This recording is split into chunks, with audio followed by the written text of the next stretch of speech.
Retail. Culture. Left face. Retail.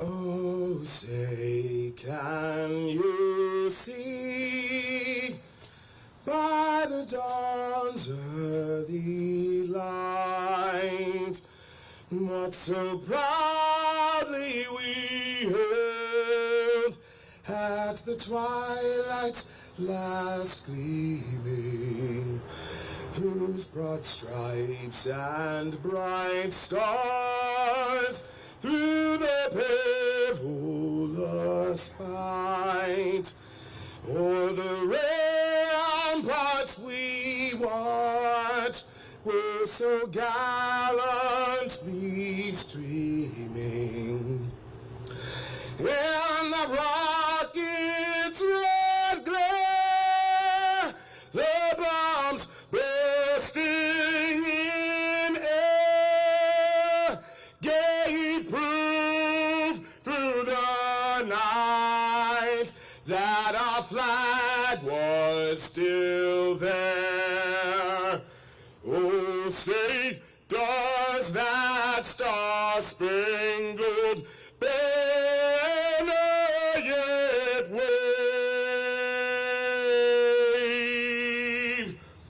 o'er the land of the free and the home of the brave?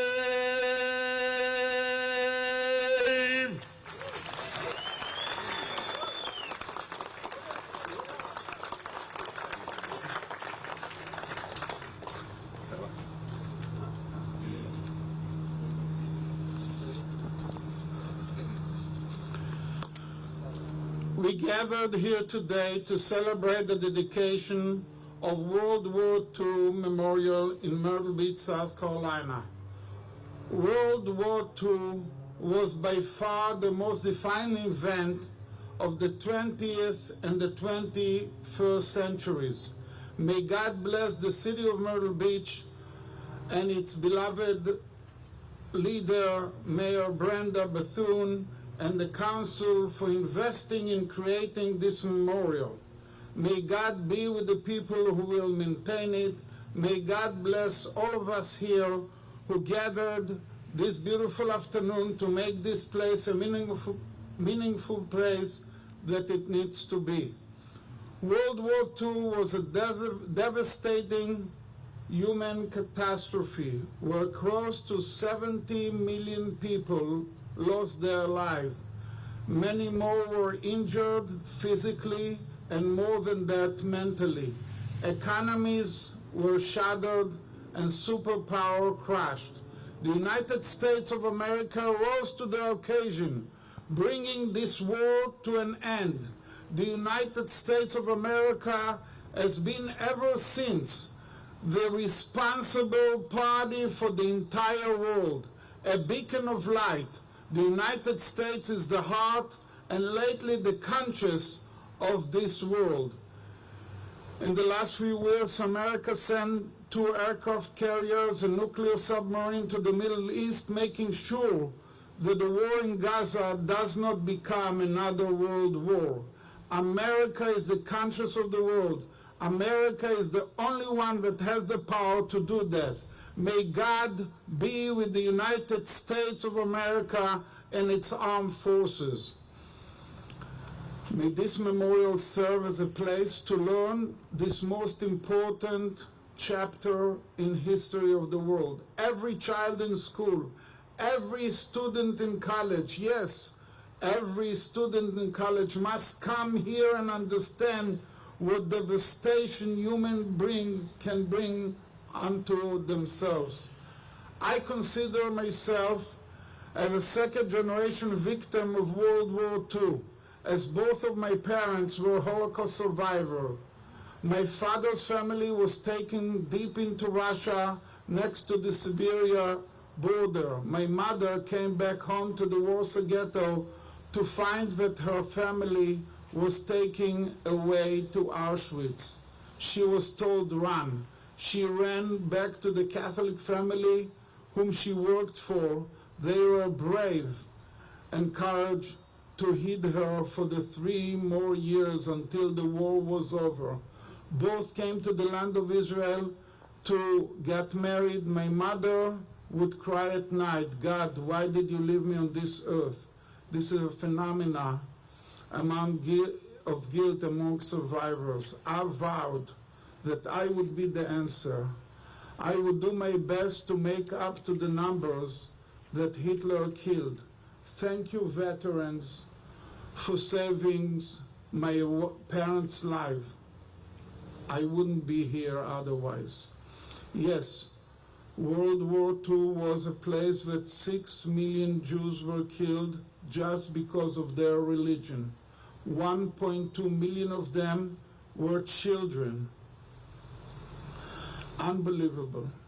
Chabad Academy of Myrtle Beach launched an unprecedented butterfly memorial project collecting 1.2 million paper butterflies sent from schools, organizations, and individuals of the world over. This was before social media existed. It was spearheaded by our own Mr. Hugo Schiller, a survivor of the Holocaust, and his wife, Eleanor Schiller. May they live for many more years in good health. Remember, do not forget, this is a command from God in the Bible. This is what we are doing here today. We thought and said never again, but on October 7th, just a month ago, we had a rude awakening to see the ugly face of evil so close again. Dedicating this memorial in Myrtle Beach speaks loud and clear during this time. We will stand up to ensure that atrocities like that will not happen again. In the words of Isaiah the prophet, thus God will judge among nations and attribute and arbitrate for many peoples, and they shall beat their swords into plowshares and their spears into pruning hooks. Nation shall not take up sword against nation. They shall never again know war no more. Amen. Thank you very much. Thank you.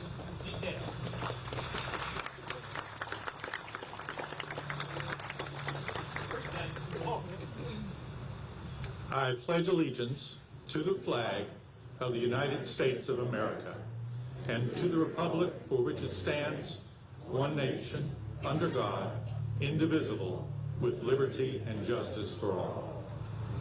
Order, arms. Right, face. Forward, march.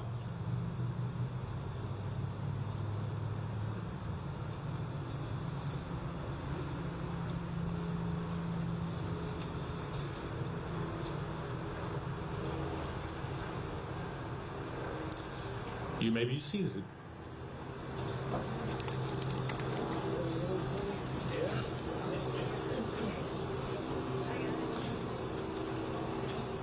Thank you all. Thank you for being here today. This is an occasion that has been 2 years in the making, from concept to completion, which is light speed in many cases for government action. So we're pleased that you're here to witness this memorial today.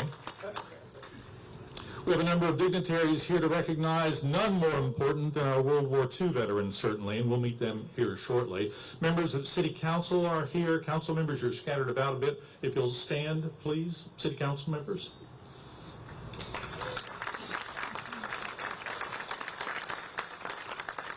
Thank you.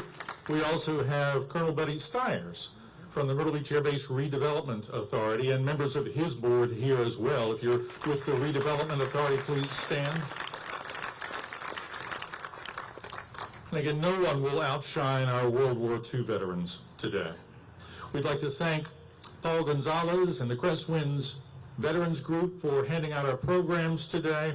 And certainly we'd also like to thank Rolling Thunder for the flag decorations that you see today.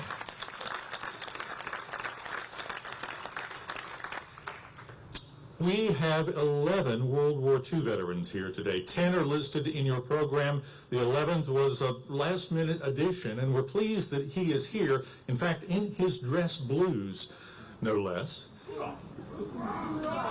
The youngest, that gentleman right there, is 95. I believe the oldest is 102, if you all don't mind me sharing their ages.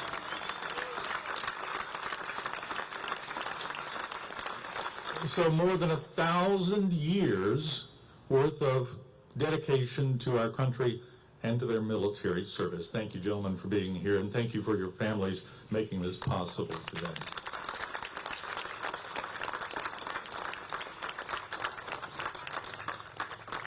By the way, we will have a rifle salute later in the program from the Vietnam Veterans of America. They'll step to the side over here and send off that rifle salute. Wanted you to be prepared. We'll call your attention to that again as we get close to that.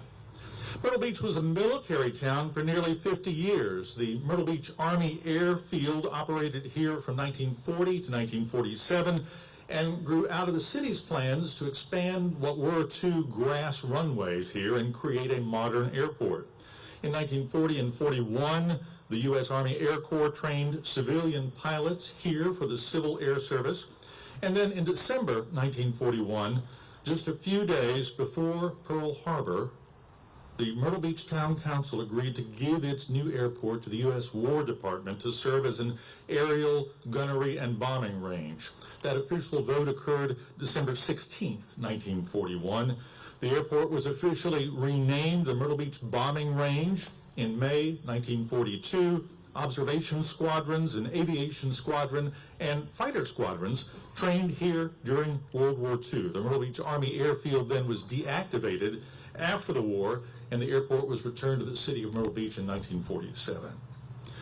As you know, the Cold War approached. The city again offered its airport, and in 1954, the Myrtle Beach Air Force Base was born.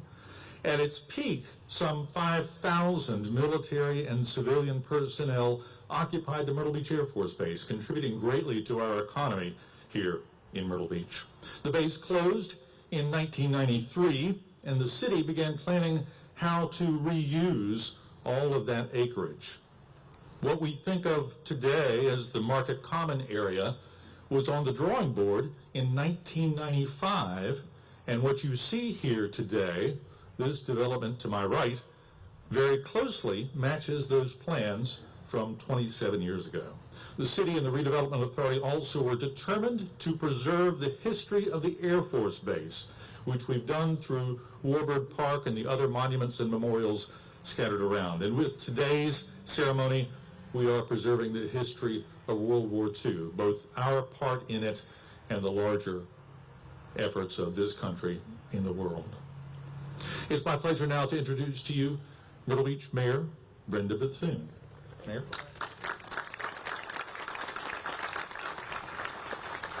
Thank you very much and welcome.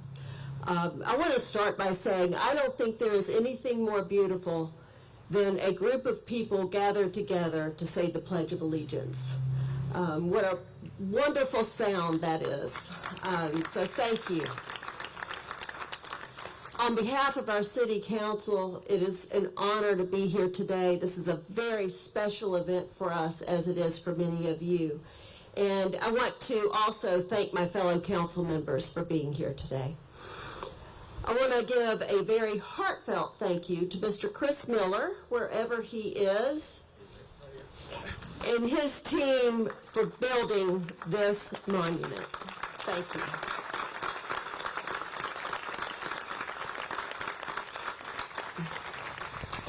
As Mark mentioned, the city has a long history, a long military history, and that was with the Myrtle Beach Air Force Base that was here for almost 50 years. The Air Force Base is where my father was stationed. It's where he met my mother. So I guess I can say that if it weren't for the Air Force Base, I would not be here today. I remember as a young child very fond memories of entering the front gate or the back gate and feeling so special, riding through the Air Force Base, going to the commissary, going to the officers club for dinner with friends, and just that feeling of this is an important, significant space. And I still have that feeling today. Where we are gathered, Warbird Park, is such a beautiful memorial to so many. And aren't we lucky to have this to preserve our military history and to share it with our children for our generations to come? But having memorials like this, as crucial as they are to preserving our history, aren't enough. We must also keep alive the stories of those who served. I want to take just a few moments to share a brief story about one man who served in World War II. My pastor's father, Tim L. Holt, who was born and raised in Conway. He was 19 years old when he joined the Navy in 1943, and he was assigned to the DE-37 ship Griner, where he was a coxswain who handled whalers and landing boats. While serving, he and his crew received many commendations.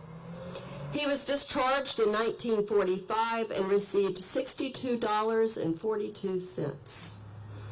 Mr. Holt passed away in 2019 at the age of 95 years old. But before he passed, his children met with him daily for almost 2 years to get his stories about his service. And they did that so that they could preserve his service, his memories to pass on to generations. His son told me stories that his father shared about the horrific things he witnessed, as well as the unfathomable things that he had to do. His is one of many stories, and I humbly share it to make the point of how important it is for us to do so. Mr. Holt and all who served in World War II are honored here, where we can forever show our respect, our gratitude, and our honor for their many sacrifices. I want to thank you all so very much for being here today, for sharing in this celebration with us, and I especially thank our World War II heroes. Thank you.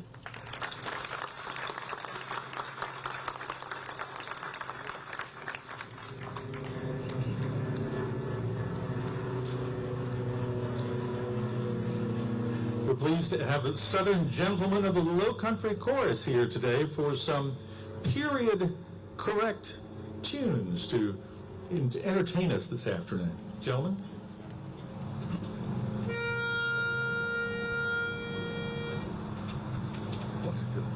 Okay.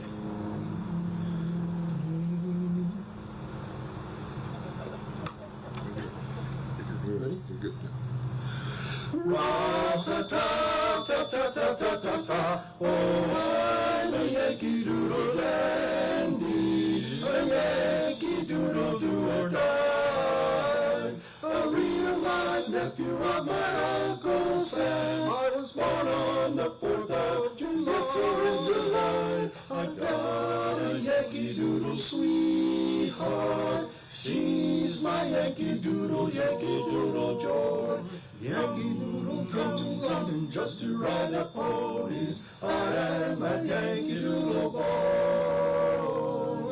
You're a grand old flag, you're a high-flying flag, and forever in peace may you wave. You're the emblem of the land I love, the home of the free and the brave. Every heart beats true for the red, white, and blue, where there's never a boast or brag. But should all acquaintance be forgot, keep your eye on the grand old flag.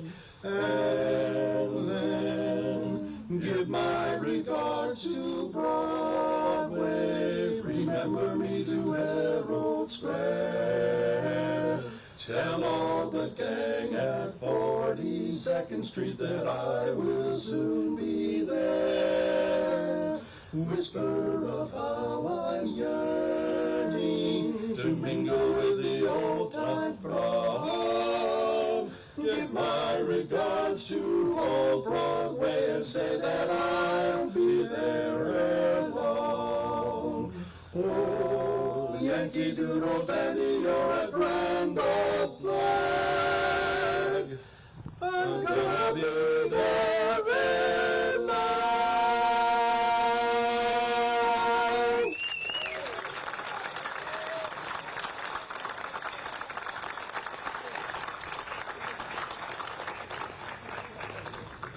Well, thank you, gentlemen. We'll hear from them a little later in the program again as well.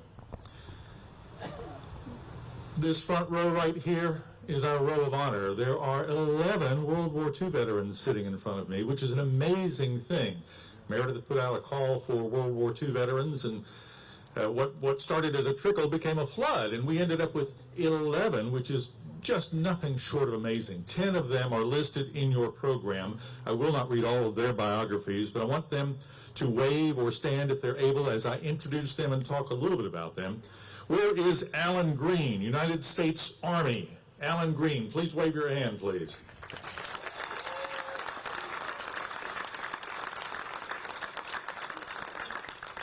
Alfred Smith, United States Navy and Merchant Marines.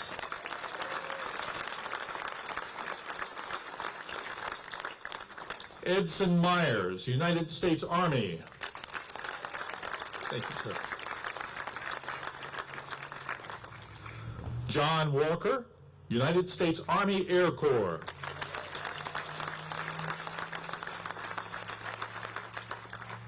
Matthew Zataki, United States Army Air Corps. Here we go.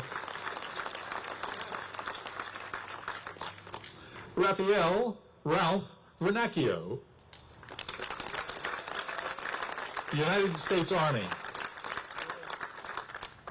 Robert Bob Hirsch, United States Army Air Corps.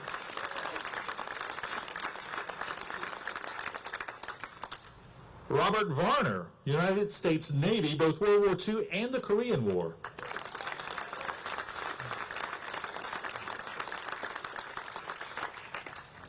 Robert Jones, United States Coast Guard.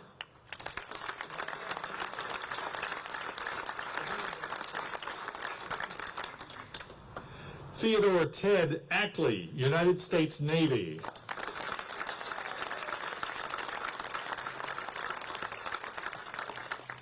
And our fashion plate of the day would be Charles Richard Dick Richards, who's a young 95 years old and still fits in his uniform, amazingly. Let's talk a little bit about Dick. He enlisted in the United States Marine Corps in 1946 prior to President Truman's official declaration ending the United States involvement in World War II as of December 31st, 1946. He attained the rank of Private First Class in the USMC and subsequently became a pilot, an officer pilot, a first lieutenant in the USAF, in the United States Air Force during the Korean War. While in the Air Force in the 1950s, Dick was a multi-engine transport pilot, so he flew a C-119 troop carrier at Fort Bragg. He served an extended tour overseas and in the Far East while being assigned to a base in Japan. So please, let's hear it for Charles Dick Richards.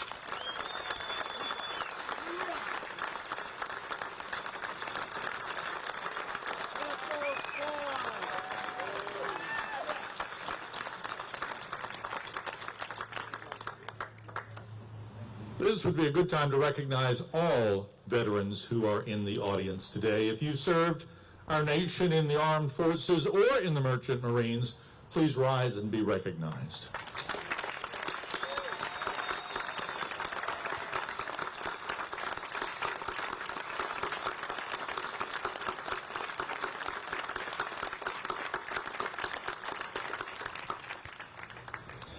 From my vantage point, that was at least half of the audience, so thank you for being here today.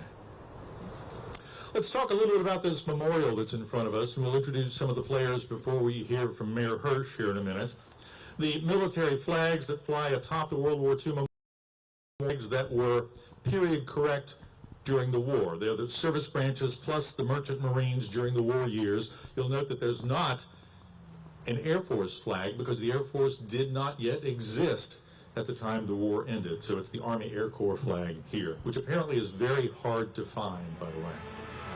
The left two panels represent the region's contributions and depict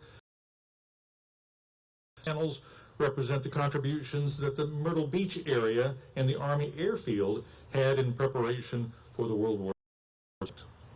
The columns that you see, and if you've driven by at night in the last couple of days, you've seen these lighted. These columns have a color lens that represent the colors of each of the listed military branches here at this memorial. The light columns are placed adjacent to the corresponding benches with their military mottos. You can't see those at the moment for all the chairs and our fabulous World War II veterans, but there are mottos on each of the granite benches there. The design of the pergola out front is an interpretation of the original Army Airfield guardhouse building, so we've tried to recreate that as well. The granite facing stones here and for the benches is from Kershaw granite. That's the same granite veneer material that's used from the same quarry as the World War II National Memorial in Washington, D.C. Have you found the Kilroy was here yet? There is a Kilroy was here, etched into one of these granite pieces as well. And the sculpture to my left, your right, was created by Tuck Langland. It's a P-4 flying skyward, and I'm 95's word stationed here at some point or two. The pilot on his first solo flight. Tuck Langland is a nationally, actually internationally known sculptor. I believe he has 11 pieces currently on display at Brook Green Gardens. So we're very pleased to have this joyful remembrance of what it was like to fly during armed services.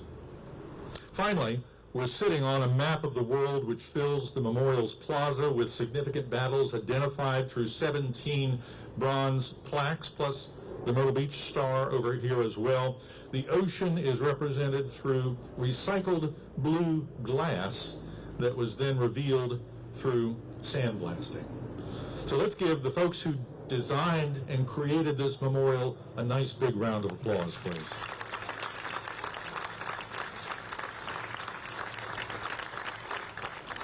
And I'd like to introduce them, if I may. First, Houck Contracting. Randy Houck was the general contractor for this project. Is he here? Randy Houck, thank you very much, sir. Our City of Myrtle Beach Infrastructure Project Manager is Chris Miller. Chris, please. The project coordinator for this is Frankie Collins. Frankie. Bolton and Menk were the project architects, and I believe Chris Chalkley and Mariko McNamara are here as well. Please rise, both of you. And we'd like to re-thank the Myrtle Beach Air Base Redevelopment Authority for contributing $115,000 in Buddy Bucks to help pay for this memorial. So thank you, Buddy.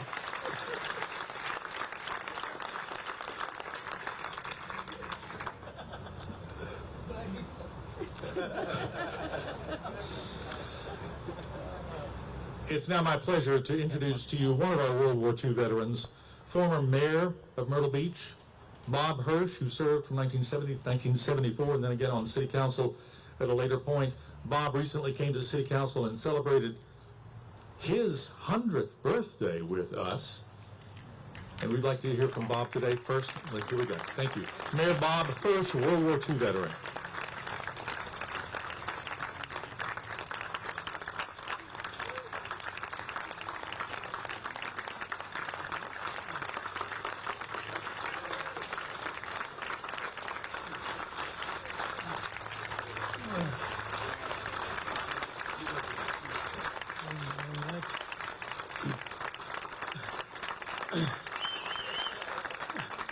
Thank you very much. I appreciate all your applause, and I have a pleasure to be here. War affects all people, and in my particular case, my grandfather served in the Civil War. My father was in the World War I, and he was wounded, but he came back to have a family of 4 boys, and we all served in the service. My older brother was also in the Air Corps with me, with the Army Air Corps. But anyway, when the Japanese attacked Pearl Harbor back in 1941, my older brother and I were in school. He was in Canisius College in Buffalo, New York, where was our home, and I was on football scholarship to Cornell University, and played down there I was in my freshman year at that time when Pearl Harbor happened. So my brother, day after Pearl Harbor, went down and joined the Army Air Corps, and was taken into service right away. I was just finishing my first football season at Cornell. I was only 18 years old, so I was able to play one more year and go to school one more year. But the next year in '42, I joined the Air Corps Reserve, and it was called me shortly afterward to serve. My brother was flying B-25s, which I see over on the second panel over there, and he was killed in World War II with his in CVI. At the same time, I was flying B-25 in training in the States, and was destined to win B-29s, which are also shown here on the panel. But things happened differently. In the war in Germany and Europe had progressed to a point where they were going to have the invasion of Europe. So I was transferred from B-25s to C-47s and was trained dropping paratroopers and towing gliders and that sort of thing. I was actually towing gliders at that time, and but I then was sent to Bearfield, Indiana, to pick up a new airplane, and I flew over the North Atlantic from Bearfield to Goose Bay in Labrador, and to Iceland, and down into Scotland and Ireland, and eventually into England, where I was based at Grenham Common, which was the biggest troop carrier field at that time in England. My brother, let's say, was gone at that time. But I flew into Market Common in England, and that was the base from which General Eisenhower, orchestrated the D-Day invasion. And we dropped the 101st Airborne Division and the 82nd Airborne Division, and behind the lines in the D-Day. The troop carriers were the first planes to cross the beach at that time.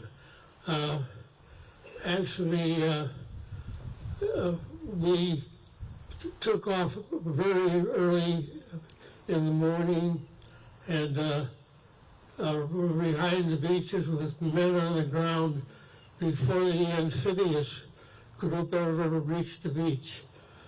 Our next big operation was the invasion of Holland, and we went in there for 3 days in a row. It was basically a British operation. They were under the invasion, under the leadership of Montgomery, Field Marshal Montgomery. The British were supposed to take Arnhem, and we were to take the bridge at Eindhoven in Holland. And the British didn't do such a good job, but we did ours, and the third day we actually had to bring some gliders in to support the British at Arnhem. But it was a good operation, all told. The next thing we were involved in was the Battle of the Bulge. And the Battle of the Bulge is up here, very well depicted in the shot. So, in the Battle of the Bulge, General McAuliffe, the 101st Airborne, were surrounded there, and we had to go in several days to drop troops to them and to primarily to bring in supplies, ammunition, food, even clothing, because it was in December of 1944 when that happened, and the weather was cold. As a matter of fact, we went in there on Christmas Day, and I can remember that as a reward for the previous missions, we were rewarded in the morning of Christmas with a big turkey dinner, which was well received. And but when we got, then afternoon we were to fly over again to Bastogne to drop supplies. And when we got in the air over the English Channel, we realized that the turkey that they served was bad. And so as a pilot, I know that the higher you go, the lower the pressure. And the pressure from the wind was getting pretty high. So several of us had, I don't have to tell you what happened. But we went on and still dropped our group at Bastogne and completed our mission with a little bit of discomfort. Yeah, please. You're on 8 minutes.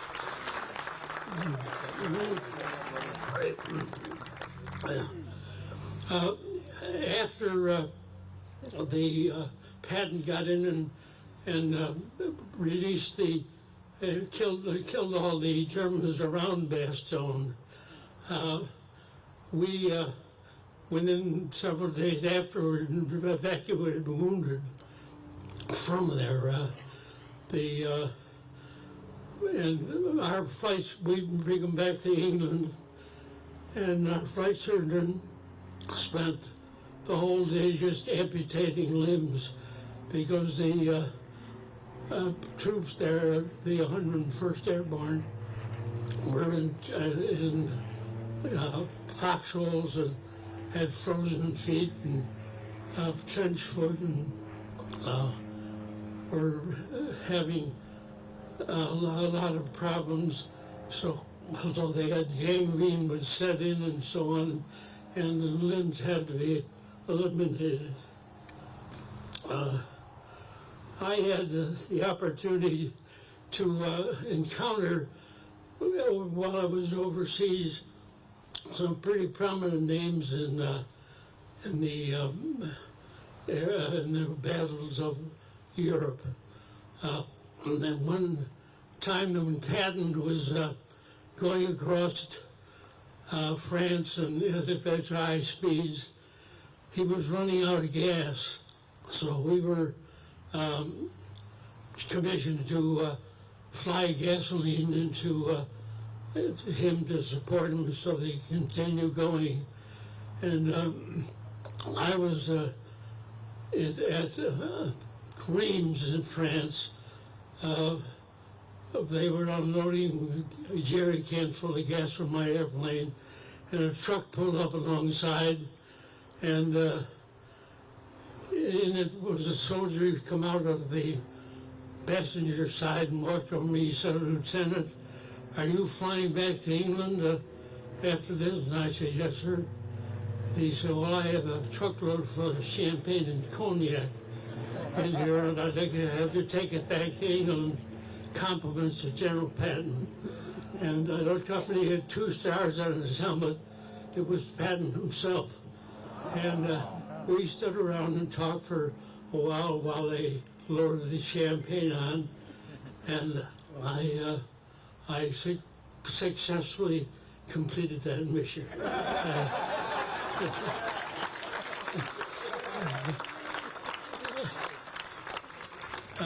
General McAuliffe, who was the one that was surrounded at Bastogne in the Battle of the Bulge, was the one that said nuts when they asked him to surrender. He came over to our base, and after the territory had been taken, and he asked the headquarters if they would give him a pilot and the crew to fly back over the Holland area, the Normandy area, and the Bastogne area where he was surrounded. And they assigned me to McAuliffe to fly him around for a few days. And I was in the pilot seat, and he was sitting in the co-pilot seat with me, and we spent 3 or 4 days together. And then I dropped him off at Brussels for a meeting and returned to England. Another hero that I had an association with was General Gavin, who was commander of the 82nd Airborne Division. And I was chosen. Gavin invited some pilots to be on the drop zone next to the Rhine for the Rhine crossing, and I was one of the ones that was selected, and we stood there shoulder to shoulder with General Gavin when the paratroopers were dropped short of the Rhine. It was not a battle operation because they were just trying to simulate it so the Germans would think that was where we were going to cross the Rhine.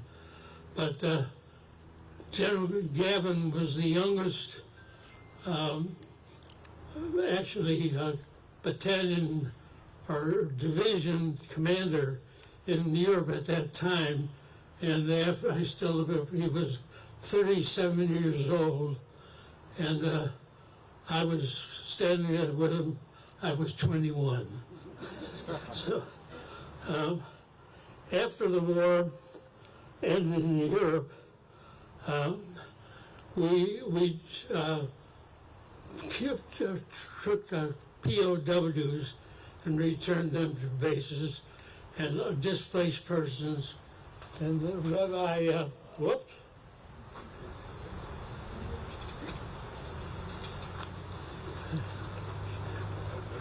Done with my cheaters.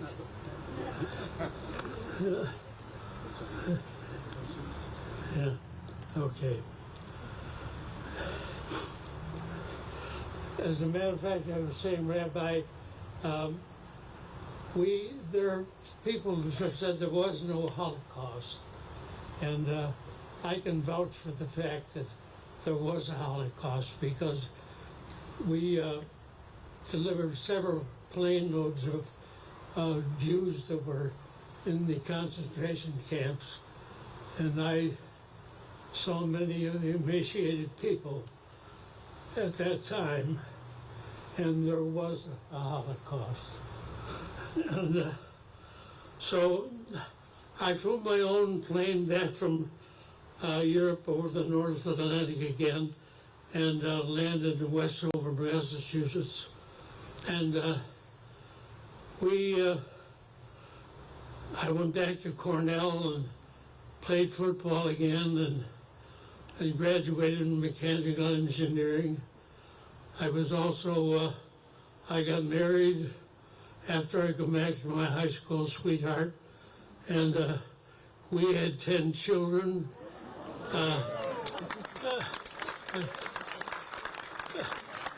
20 grandchildren and 30 great-grandchildren.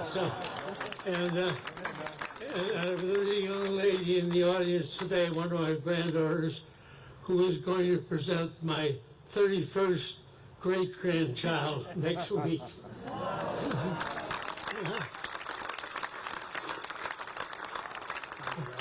Yeah, okay. Well, anyway, that's my son tapping me. If my wife was here, she'd be jabbing me in the ribs and saying, Hirsch, you've talked enough, you know. And I probably have, but a couple more things. Strom Thurmond, who was the governor of South Carolina and also a U.S. Senator, and I was picked as mayor from 1973, and Strom and I went up to Washington and met with the brass for the Air Corps at that time, and we achieved joint use of this Myrtle Beach Air Force Base in 1973, in 75, excuse me. And in 1977, we annexed this area into the city of Myrtle Beach while I was still mayor. Strom and I had a lot in common. We were pretty good buddies. Strom was a paratrooper at Normandy, and he was also wounded there. Strom and I were both decorated officers in World War II, and with other things we had in common, we both reached the age of 100. So, but this memorial, I love this place. It's full of memories for me, good and bad. But I hope that all generations can come and recognize the sacrifices that were made by you guys up here and all of us, and the contributions that were made at that time. I can remember my kids, when I come home, they'd be telling me about what they had done with mother during the day, and they said that, and I helped. And so that's the way I feel about all of the guys here and myself. We all helped. Everybody helped out in World War II at home, and the memories are here. My cheat sheets got mixed up in the drawings here, so but I'm getting close to the end.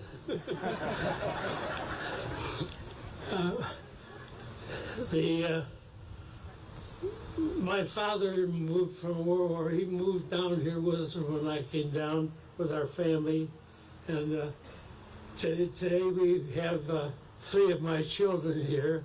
The guy behind me is poking around as my youngest son, and my youngest daughter is sitting over here, and my other daughter is coming out. So,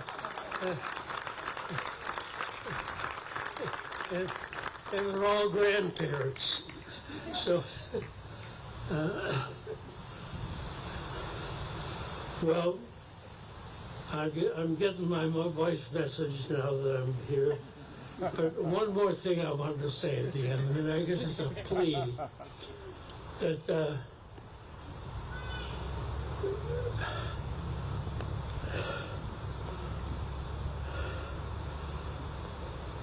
it's to have God come down and help us at this time, because we're in big trouble again. And thank you for all being here. Salute. End the story.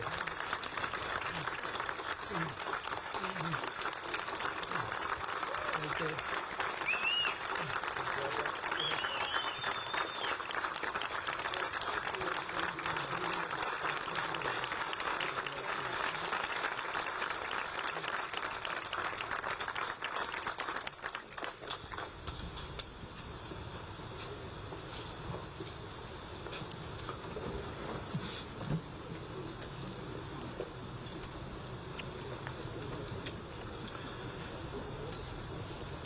Thank you, Mayor Hirsch. A correction, he was mayor from 1974 through 1977. His memory is obviously better than mine. This is an historic occasion. We have 11 World War II veterans here today. You will not find an assemblage of more patriotism, more service to country than you will here today. So let's give them another round of applause, please.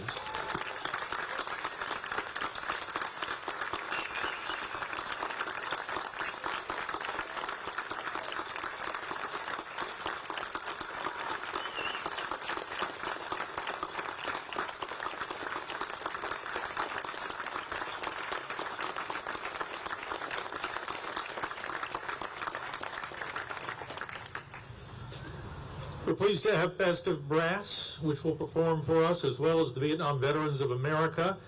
When your service song comes up, please rise and do a little jig, please. Thank you.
Thank you very much, Festive Brass and our Vietnam Veterans of America. The VVA will now provide a rifle salute, so if you would like to close your ears or cover your ears, please do that, followed by taps.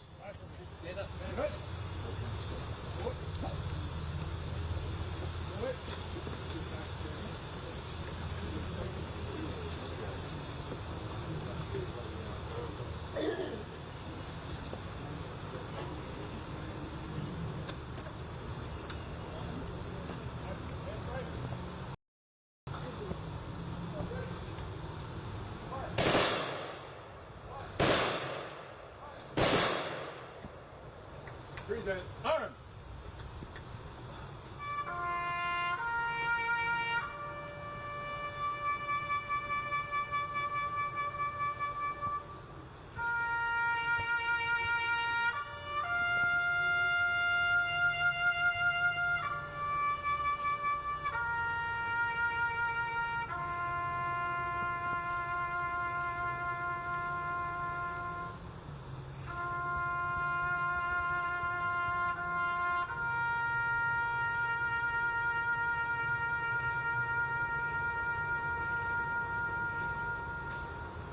Two. Honey God, foot up. Honey God, retreat.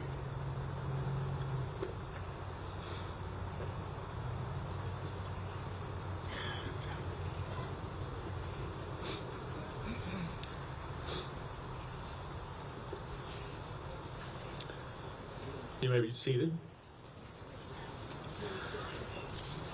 While the Southern gentlemen come back up for America the Beautiful, let me take a moment and say thank you to our Military Appreciation Committee, which does a lot of the programs that you see for our veterans here in the community. It's an ad hoc group. If there are members of the Appreciation Committee here today, please stand up and be recognized.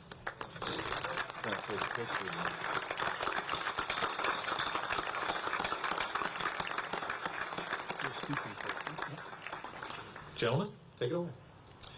Good afternoon. On behalf of the Southern Gentlemen and the Low Country Chorus, I just want to say that we are honored and privileged to be here, and we are humbled to be in the presence of you World War II veterans. We wouldn't be able to do what we're doing today without you to ensure the safety of this country, so thank you very much.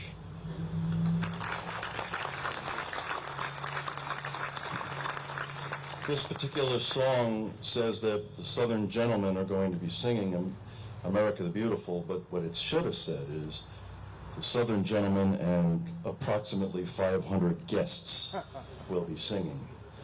This song is going to be done 3 times. We're going to sing America the Beautiful 1 time in unison so you can practice quietly. The second time, we're going to sing what we call a contrapart or an overlay that you will hear. And then the third time, you are going to be led by your guest conductors here and Mr. Paulson, and they are going to lead you in singing America the Beautiful while we sing our contra melody. It's a lot of fun. We're going to ask if you could stand on the third time, and we enjoy it and have a great time. Thank you again for us being here. That's if you're able to stand on the third time.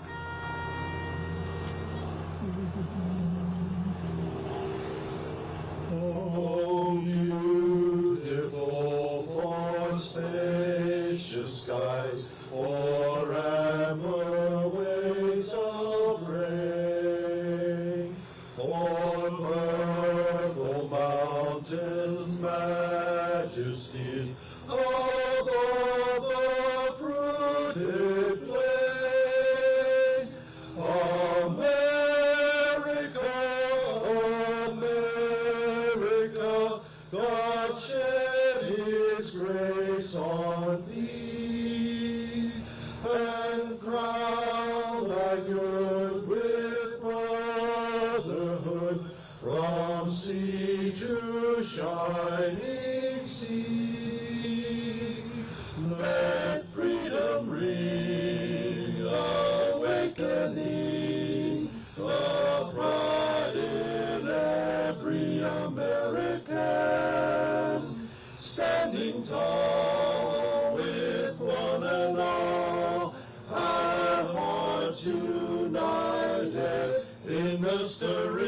grin. Oh, say, can you see the flag still waves in majesty? And we're together for the good and building brotherhood. Give us liberty, let freedom ring. Let freedom ring, awakening the pride in every American. Standing tall with one and all, our hearts united in the stirring strain. Oh, say, can you see the flag still waves in majesty? And we're together for the good and building brotherhood. Give us liberty, let freedom ring. America, America, America.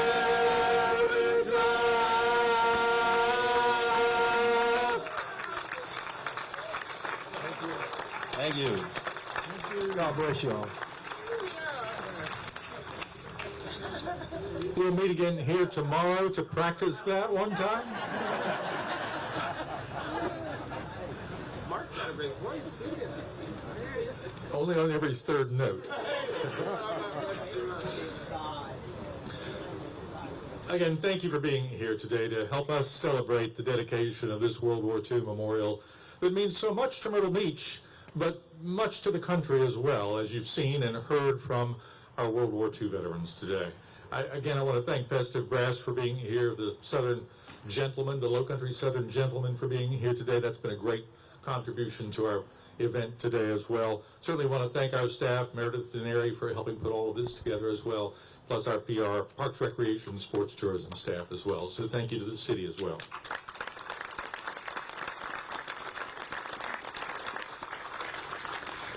Please do remember that we will celebrate Veterans Day Saturday, November 11th, the 11th hour, the 11th day of the 11th month, on the plaza, if the weather cooperates, indoors if it does not, over at the Myrtle Beach Convention Center. So this Saturday at 11, we'll have a great program there as well. Another military speaker and Festive Brass will bring their whole crowd to the show at that point. I also want to say Festive Brass is booked to go to Normandy next year to represent the United States at the 80th anniversary of the D-Day invasion.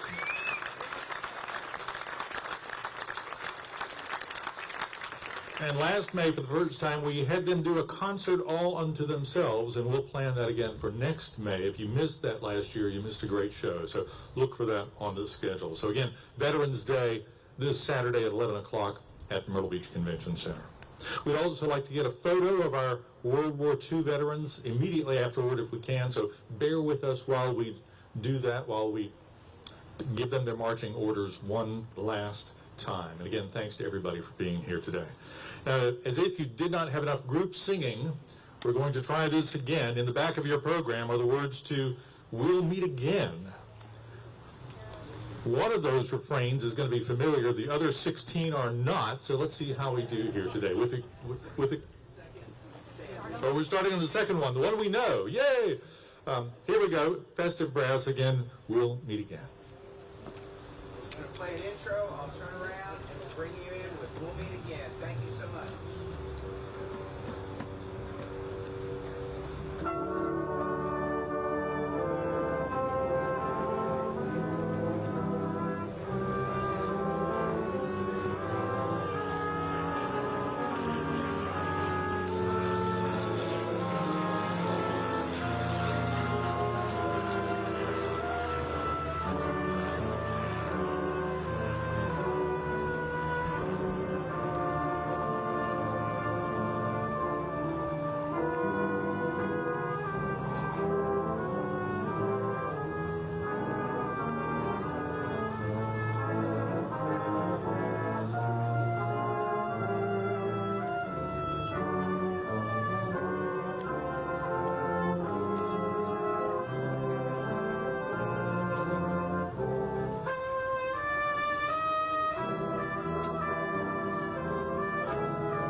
Thank you, Pastor Brass.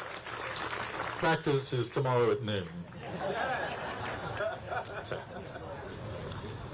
thank you to everyone who made this possible, from the contractors, from City Council who writes the checks, to all of our veterans groups, to our World War II veterans, the 11 of them who are here today. That won't happen again, folks. So mark this down in your history book as a significant day in Myrtle Beach's and the United States' history. Again, thank you for being here. This concludes our ceremony today. Again, we'd like to grab a picture of these fine gentlemen.